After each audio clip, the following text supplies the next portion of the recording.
एक मनोहर नाम का बहुत मेहनती बुनकर अपनी मूर्ख और घमंडी पत्नी के साथ रहता था। मनोहर की कारीगरी बहुत अच्छी होने के कारण उसके सिलाए हुए कपड़ों को अच्छे दाम मिलते थे।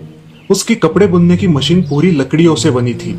एक दिन बहुत बारिश होने के कारण उसके दुकान में पानी भर गया और उसकी कपड़े बुनने की मशीन पानी में डूबकर खराब हो गई। ओहो, मशीन की लकड़ियां तो खराब हो गई। अब मुझे नई लकड़ियां लाकर इसे ठीक करना पड़ेगा। लकड़ियां लाने के लिए मनोहर कुल्हाड़ी लेकर जंगल की ओर निकलता है। मनोहर जंगल में मजबूत और लंबी लकड़ियों वाला पेड़ ढूंढने लगता है। जंगल में बहुत घूमने के बाद भी उसे अच्छा पेड़ नजर नहीं आता। घूमते घूमते उसकी नजर नदी स्थित एक पेड़ पर गई जो बहुत ही लंबा और घना था। ये अच्छा पेड़ है। इसके लकड़ियों से मेरी मशीन के सारे उपकरण बन जाएंगे। मनोहर ये सोचकर कुल्हाड़ी पेड़ के तने पर मारने के लिए उठता है और तभी पेड़ से आवाज आती है, रुको मानव। कौन है? मानव, मैं देव हूँ।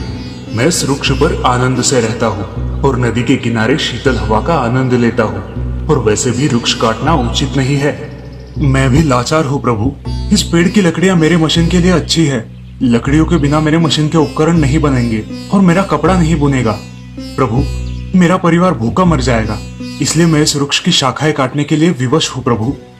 अगर ऐसा है तो तुम कोई भी एक वर मांग लो, मैं उसे पूरा करूंगा।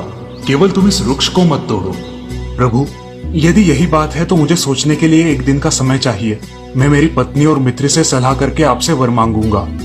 ठीक है मानव, मैं तुम्हारी यही प्रतीक्षा करूंगा। ये कहकर देव अदृश्य हो गए। मनोहर अब जल्दी जल्दी घर जाने लगा। गांव में जाते ही मनोहर की भेंट अपने मित्र नाई से हुई। अरे मित्र, क्या हुआ? बड़ी सोच में दिखाई देते हो। घर में सब ठीक है ना? क्या बताओ मेरे दोस्त, मेरी बुनाई की मशीन कल पानी में खराब हो गई। अब मनोहर उसके दोस्त नाई को जंगल में घटी सारी घटना विस्तार से बताता है। अब तुम ही बताओ, मैं भगवान से क्या वर मांगू? क्या बात कर रहे हो? सच में? हाँ मित्र, ये सच बात है। यदि ऐसा ही है तो तुम एक राज्य मांग लो। तुम उस राज्य के राजा बन जाना और मैं राज्य का मंत्री बन जाऊंगा। हम सब सुख में रहेंगे। मनोहर ने अपनी पत्नी की सलाह लेकर अपना वरदान निश्चित करने की बात नाई से कही। मित्र, तुम्हारी पत्नी बहुत ही घमंडी और मूर्ख है, ये तुम्हें भी पता है, और ऐसी स्त्री को किसी भी निर्णय में समाविष्ट करना ठीक नहीं है। घमंडी और मूर्ख स्त्री को सुख साधन के अतिरिक्त कुछ भी नहीं सूझता है। मनोहर ने फिर भी अपनी पत्नी से सलाह करने के बाद ही अपना निर्णय लेने का विचार प्रकट किया। ठीक है, जैसा तुम चाहो। मनोहर घर जाकर अपनी पत्नी को बताता है, आज मुझे जंगल में देव मिले थे। उन्होंने मुझे एक वरदान दिया है। नाई की सलाह है कि एक राज्य मांग लो। अब तुम ही बताओ, मुझे क्या मांगना चाहिए? राज्य शासन का काम कष्टप्रद होता है। राजा बनने के बाद उसे बहुत सारे काम होते हैं और वो संसार के लिए वक्त ही नहीं दे पाता। ऐसा हीरो से भरा मुकुट किस काम का, जो बहुत सारी मुश्किलों को साथ ले आए। हाँ भाग्यवान, तुम्हारी बात तो सच है। भगवान राजा राम को और राजा नल को भी राजा बनने के बाद कौन सा राज्य का सुख मिला था, और क्या पता हमें भी राज्य का सुख मिले या ना मिले। मगर ये प्रश्न है कि अगर राज्य ना मांगा जाए तो हमें क्या मांगना चाहिए? तुम अकेले ही जो 2 हाथों से कपड़ा बुनते हो, उससे हमारी गृहस्थी अच्छी चलती है। यदि तुम्हारे 2 हाथ की जगह 4 हाथ हो जाए और एक सर की जगह 2 सर आ जाए तो तुम्हारा कपड़ा बुनना डबल हो जाएगा और हमारा मुनाफा भी ज्यादा हो जाएगा। इससे हमारा समाज में मान बढ़ेगा। मनोहर को ये बात पसंद आती है।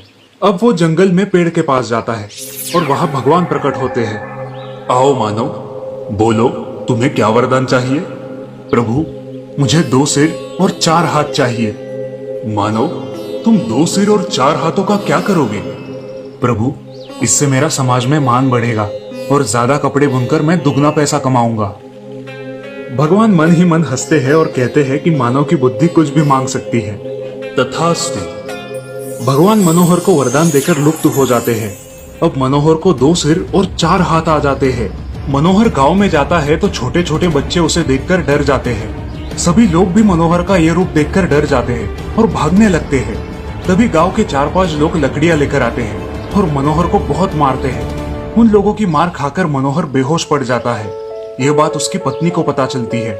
वो तुरंत उसे देखने वहां पहुंचती है और मनोहर को बेहोश पड़ा देख रोने लगती है। इस कहानी से हमें ये सीख मिलती है कि हमें निसर्ग के विपरीत कोई काम नहीं करना चाहिए और जितना है उसी में खुश रहना चाहिए।